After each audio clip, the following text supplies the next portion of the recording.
নবী মুহাম্মদ সাল্লাল্লাহু আলাইহি সাল্লামকে আল্লাহ সারা পৃথিবীর সমস্ত মানুষের জন্য, সমস্ত সৃষ্টিকুলের জন্য, আকাশ বাতাস চন্দ্র সূর্য গ্রহ নক্ষত্র গাছপালা তরুলাদি জীব জানোয়ার পশুপাখি, পৃথিবীর সমস্ত ধূলিকণা থেকে যা কিছু আর সৃষ্টি হয়েছে আল্লাহ রাব্বুল আলামিনের সমস্ত সৃষ্টির জন্য আল্লাহ রাব্বুল আলামিন নবী মুহাম্মদ সাল্লাল্লাহু আলাইহি সাল্লামকে রাহমাতাল লিল আলামিন বলেছে। সবাই বলি সুবহানাল্লাহ।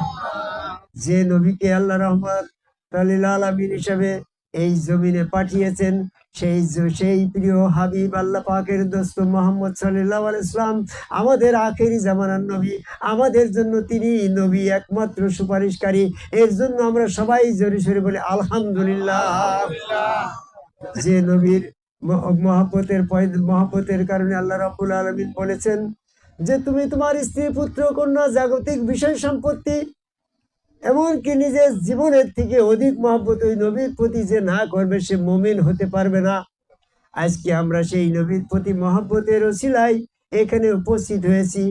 আল্লাহ রাব্বুল আলামিন নিজেও তার ফেরেশতা মণ্ডলী নিয়ে যে নবীর পরে উসাল্লি আদায় করে, আমরা ক্ষণিকের জন্য সেই নবীর প্রতি মহব্বতের সাথে দরুদ সালাম পাঠ করি। দরুদ আল্লাহুম্মা সাল্লি আলা মাওলানা মুহাম্মদ ওয়া আলা আলি সাইয়্যিদিনা শাফিঈনা। আল্লাহ রাব্বুল আলামিন সূরা আনশিকাকে 6 নম্বর আয়াতে বললে, হে মানুষ, তোমরা কঠোর সাধনা করো এবং অবশ্যই তোমার রবের সাথে মুলাকাত ঘটবে।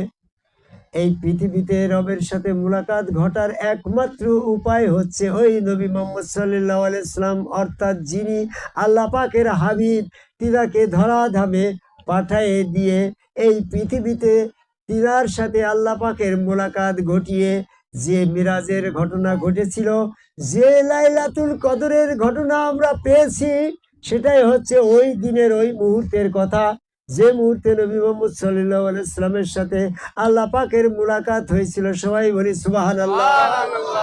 সেই মুলাকাতের মুহূর্তটাকে আল্লাহ রাব্বুল আলামিন সূরা কদরের ভিতরে এমনটি ভাবে মর্যাদা দিয়েছে, হাজার মাস অপেক্ষা শ্রেষ্ঠ সেই রজনীটা, সেই মুহূর্তটা এই মাহে রমজানের ভিতরে আমাদের সম্মান করতে বলা রয়েছে।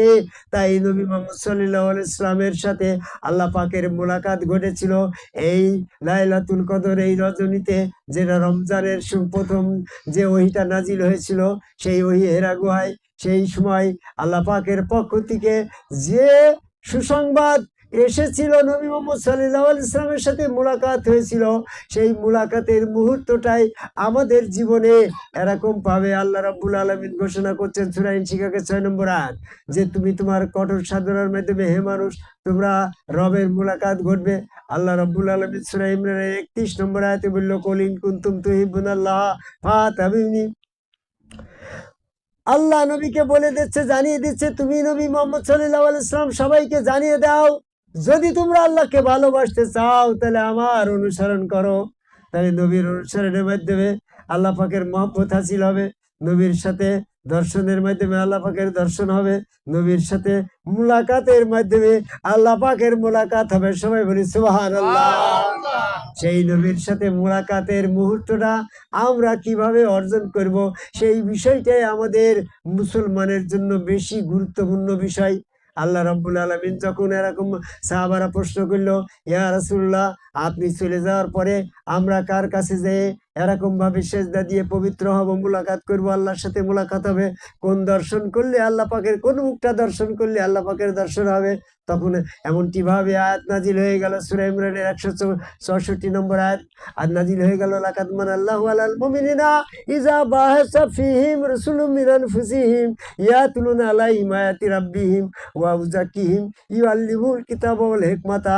সেই মুমিনদের মধ্য থেকে মুমিনদের কাছে একজন রসুল আসবে, সেই রসুল হচ্ছে হযরত আলী। হযরত আলীর মাধ্যম দিয়ে ধারাবাহিকভাবে সিলসিলা বাই সিলসিলা যার যার গুরু তার রসুল, ওই রসুলের হাত আল্লাহর হাত, রসুলের পাল্লার পা, রসুলের স্রোতে আল্লাহ পাক বিশ্বাস করে সেজদা দিলে স্বয়ং আল্লাহ পাকের সাথে মুলাকাত হয়ে যায়। সবাই বলি সুবহানাল্লাহ। সেই রসুলের সাথে মুলাকাতের মাধ্যমে আমরা এরকম ভাবে সেই আল্লাহ পাকের মুলাকাত দর্শন লাভ করব। তাই আজকে আমরা সংক্ষিপ্ত পরিসরে যেটা বলতে চাচ্ছি, মাহে রমজানের সময় যদি আমরা আল্লাহ পাকের সেই শবে কদরের সেই মুহূর্তটা অর্জন করতে চাই, তাহলে যার যার গুরু তার তার রসুল, এই রসুল স্রোতে সেজদা ভক্তির মাধ্যম দিয়ে সেই রসুল যাদের জীবিত আছে তাদের সাথে সাক্ষাৎ দর্শন মুলাকাত করে সত্যিকার অর্থে আল্লাহ পাকের মুলাকাত লাভ করার এই মুহূর্তটাই আমার জন্য সবচেয়ে বেশি গুরুত্বপূর্ণ মনে হচ্ছে। আমি কোরআন গবেষণা করে 4টি শব্দের বিশ্লেষণ করেছি। একটা শব্দ হচ্ছে মুলাকাত, আর একটা শব্দ হচ্ছে সাক্ষাৎ, আর একটা শব্দ হচ্ছে দর্শন, যেটা আরবি ভাষায় বলা হচ্ছে রায়। রায় মানে দেখা, দেখার ভিতরে কিন্তু কথা নেই, শুধু দেখা। আর দেখার সাথে যখন কথা যুক্ত হয় তখন আরবি ভাষায় বলে লিকাই। লিকাই মানে সাক্ষাৎ। আর সাক্ষাতের পরে যখন মুলাকাত হয়, শারীরিক অ্যাটাচমেন্ট হয়, এরকম দর্শন মুলাকাত হয়, তখন সেটা আরবি ভাষায় বলা হয় মুলাকাত। তাহলে দেখার পরে সাক্ষাৎ, সাক্ষাতের পরে মুলাকাত। মুলাকাত হচ্ছে চরম পর্যায়। আল্লাহ রাব্বুল আলামিন সূরা ইনশিকাকের 6 নম্বর আয়াতে যখন মুলাকাত শব্দ দিয়েছে, তে আল্লাহ পাকের সাথে মুলাকাত করতে গেলে আমার রসুলের সাথে মুলাকাত করা দরকার। তাহলে আল্লাহ পাকের সাথে মুলাকাত করতে হলে রসুলের সাথে মুলাকাত করা লাগে, তাহলে রসুল বর্তমান থাকা লাগে। তারপরে আরেকটি শব্দ দেখেন, কাফেররা সেদিন নিজের হাত কামড়াতে কামড়াতে বলবে, হায় হায় রে, আমি ওই রসুলের সঙ্গ ধারণ করলাম না কেন। রসুলের সঙ্গ ধারণ কথার ভিতরে কিন্তু রসুলের এরকম ভাবে যদি বলতো রসুলের সাথে বিশ্বাস করলে না কেন, তাহলে মোহাম্মদকে রসুল বিশ্বাস করেছি ওতেই কিন্তু আমরা পরিত্রাণ পেয়ে যেতেও পারতাম। কিন্তু এখানে বিশ্বাস শব্দ আসে নাই। এরকম ভাবে বলছে যে উনার সুন্নত পালন করলাম না কেন, সুন্নত শব্দ আসে নাই, আদর্শ শব্দ আসে নাই, মহব্বতের শব্দ আসে নাই। এসেছে এমন একটা শব্দ যেটা শারীরিক অ্যাটাচমেন্ট ছাড়া সেই শব্দের বিশ্লেষণ বাস্তবায়ন সম্ভব নয়। সেটা বলা হয়েছে রসুলের সঙ্গ ধারণ। তাহলে রসুলের সঙ্গ ধারণ করবে যারা, তারাই মুমিন হবে। যারা রসুলের সঙ্গ ধারণ না করে মারা যাবে, তারা সেদিন জালেম অবস্থায় উঠবে। তারাই সেদিন নিজের হাত কামড়াতে কামড়াতে বলবে, হায় হায় রে, আমি অমুকের কথা মতন এই রসুলের সঙ্গ ধারণ থেকে বঞ্চিত থাকলাম কেন। আমি রসুলের সঙ্গ ধারণ না করে মৃত্যুবরণ করেছি, কি ক্ষতিগ্রস্ত করেছি আমি আমার নিজেকে। এইভাবে নিজের হাত কামড়াতে প্রমাণ সূরা ফুরকানের 27-28 নম্বর আয়াত। এই দুটো শব্দ দিয়ে প্রমাণ হয় যে রসুলের সাথে মুলাকাত, আল্লাহর সাথে মুলাকাত, রসুলের হাত ধরা, আল্লাহর হাত ধরা, রসুলের সঙ্গ ধারণ করা, আল্লাহর সঙ্গ ধারণ করা। যারা রসুলের সঙ্গ ধারণ করলো তারা মুমিনত্ব লাভ করে মুক্তিপ্রাপ্ত হইলো। আর যারা রসুলের সঙ্গ ধারণ করে নাই তারা জালিম অবস্থায়, কাফির অবস্থায় প্রমাণিত মৃত্যুবরণ করার কারণে তারা আফসোস করবে। এই দুটো শব্দ দিয়ে প্রমাণ হয় যে রসুল বর্তমান উপস্থিত আছে। একটা শব্দ হচ্ছে রসুলের সঙ্গ ধারণ, উপস্থিত সঙ্গ ধারণ কথাটা কোরআনে আসছে। তাহলে রসুল বর্তমান না থাকলে তো সঙ্গ ধারণ করা সম্ভব হতো না গো। আর মুলাকাত, আল্লাহ পাকের মুলাকাত করতে হবে এই দুনিয়াতে। সূরা ইনশিকাকের 6 নম্বর আয়াতে হে মানুষ কথাটা বলা রয়েছে, এখানে কিন্তু মুমিন কথা বলে নাই। হে মানুষ, তার মানে প্রত্যেক মানুষের জন্য আল্লাহ পাকের মুলাকাত দরকার। আর আল্লাহ পাকের মুলাকাত পেতে হলে রসুলের উপস্থিত, রসুলের সাথে সাক্ষাৎ মুলাকাত হওয়া দরকার।